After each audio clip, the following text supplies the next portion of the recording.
এই এদিকে আয়। কই থেকে আইছস? ক্যান ব্রো, আপনাদের ক্যান বলো কই থেকে আসছে? ওই বেয়াদবি করে কয় কান্দার। এই সমস্যা কি ব্রাদার? ট্যাক্স দে, ট্যাক্স। ট্যাক্স মানে কিসের ট্যাক্স? রানীগঞ্জে ঢুকলে অনিবার্যে ট্যাক্স দিয়ে ঢুকতে হয়। আর এই বনি ভাইটাকে?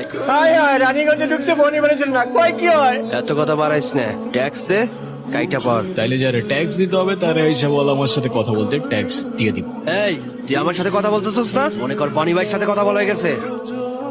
তুই আমারে মারলি কেন? আমারে মারলি কেন? আবে তোরে মারি নাই রে, তোর বনি ভাইরে মারছি। ও তাইলে ঠিক আছে, বনি ভাইরে মারছস। তুই যদি আমারে মারতি তাইলে বুঝতি আমি তোরে কি করতাম। কি করবি তুই? কি রে? কি করবি? আরে রুশো তোমরা চলে এসেছো? সালাম আলাইকুম আঙ্কেল। ওয়ালাইকুম সালাম। নীলা দেখো কে এসেছে। এই হিয়া হিমির, আরে কোথায় তোরা? এদিকে আয়, দেখ রুশো চলে এসেছে। পথে কোনো সমস্যা হয়নি তো? না আঙ্কেল, কোনো কষ্ট হয়নি। কাকা আসসালামু আলাইকুম। ওয়ালাইকুম আসসালাম। তুমি এখানে? আপনার অতিথি, আপনার বাসা চিনতেছিল না, তাই আগাই দিতে আসলাম আর কি। ওই বিষয়টা মাথায় রেখেন আর কি। আসসালামু আলাইকুম। সালাম আলাইকুম আন্টি। ওয়ালাইকুম সালাম। ভালো আছো বাবা? এই তো আলহামদুলিল্লাহ। আর আন্টি হচ্ছে মন্টি, আমার ফ্রেন্ড। এই যে এদিকে একটু তাকাও, আমরাও তো এই বাড়ির মানুষ আছি নাকি? এই কি সব বলছিস? আরে হিমি, ওরে তো এইটুকু দেখছিলাম আমি, কত বড় হয়ে গেছে ও। ও হ্যালো, তুমি যখন আমাকে এইটুকু দেখছো, তুমি নিজেও তখন ওইটুকু ছিলে, ঠিক আছে? আর হিয়া কেমন আছো তুমি? আলহামদুলিল্লাহ ভালো, আপনি? আলহামদুলিল্লাহ। কি ভাই কেমন লাগছে? একটা ফ্রেশ ফ্রেশ ফিল হচ্ছে না? তা তো হচ্ছেই, বাট আমি একটু কিঞ্চিত অক্সিজেনের অভাব অনুভব করতেছি, বুঝলি? অক্সিজেনের অভাব একটু আমিও অনুভব করতেছি। কিন্তু আমি যে অক্সিজেনের অভাব অনুভব করতেছি, তুইও কি সেই অক্সিজেনের অভাব অনুভব করতেছিস? এক্স্যাক্টলি। আরে শাবাশ।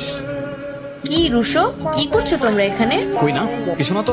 এই হিমি, কেমন যেন একটা স্মেল পাওয়া যাচ্ছে না? হ্যাঁ হ্যাঁ, আমিও পাচ্ছি। কিসের স্মেল? ঠিক মতো তো জ্বালাইলাম না। হ্যাঁ, কি জ্বালান রে? আরে কিছু না। এই পিচ্ছি, তুমি এত কিছু জেনে কি করবা? এই তুমি পিচ্ছি বললা কাকে? সময় মতো বিয়ে করলে তোমার মতো দুইটা থাকতো, বুঝলা? বুঝলাম, এখন কি মতলবে আসছে সেটা বলো। আমাদেরকে নিয়ে কালকে ঘুরতে যেত। কালকে? আচ্ছা দেখি। দেখি না, প্লিজ নিয়ে চলেন। আচ্ছা নিয়ে যাবো, যাও চলো। আপনি একটু মাকে বলেন। আন্টি, আমরা একটু বাইরে যেতে চাচ্ছিলাম। যাও না, ভালো কথা, ঘুরে আসো, ভালো লাগবে। আর ওরাও আমাদের সাথে যেতে চাচ্ছিল, ওদেরকে নিয়ে যাই। হিমিকে নিয়ে যাবে? যাও, এই হিমি যা, ঘুরে আয়। আর হিয়া? মা, আমিও ওদের সাথে ঘুরতে যাব। তুই চুপ কর, তোর যেতে হবে না। তুই বাইরে গিয়ে কি করবি? তোর ঘর আর বাইর তো সমান। আরে আজব, আপনি এভাবে কেন কথা বলতেছেন? তুমি চুপ করো বাবা। ও বাইরে গিয়ে কি করবে? ও সারাক্ষণ ঢই ঢই করে ঘুরে বেড়ালে এলাকার লোকজন কি বলবে? আর তাছাড়া ওকে বিয়ে দিতে হবে না, এমনিতেই তো। আরে আজব, আপনি এভাবে কেন কথা বলতেছেন আমি বুঝলাম না। আপনি এত ননসেন্স আর লেম কথাবার্তা কিভাবে বলতে পারেন? কি শুরু করছো নীলা? ওরা একটু বাইরে যেতে চাচ্ছে, যাক না, সমস্যা কোথায়? তাই তোমরা যাও। আচ্ছা আন্টি, এমন কেন? তোমার সাথে এভাবে কেন কথা বলে? কই এমন কিছু না, আসলে মা আমাকে অনেক ভালোবাসে।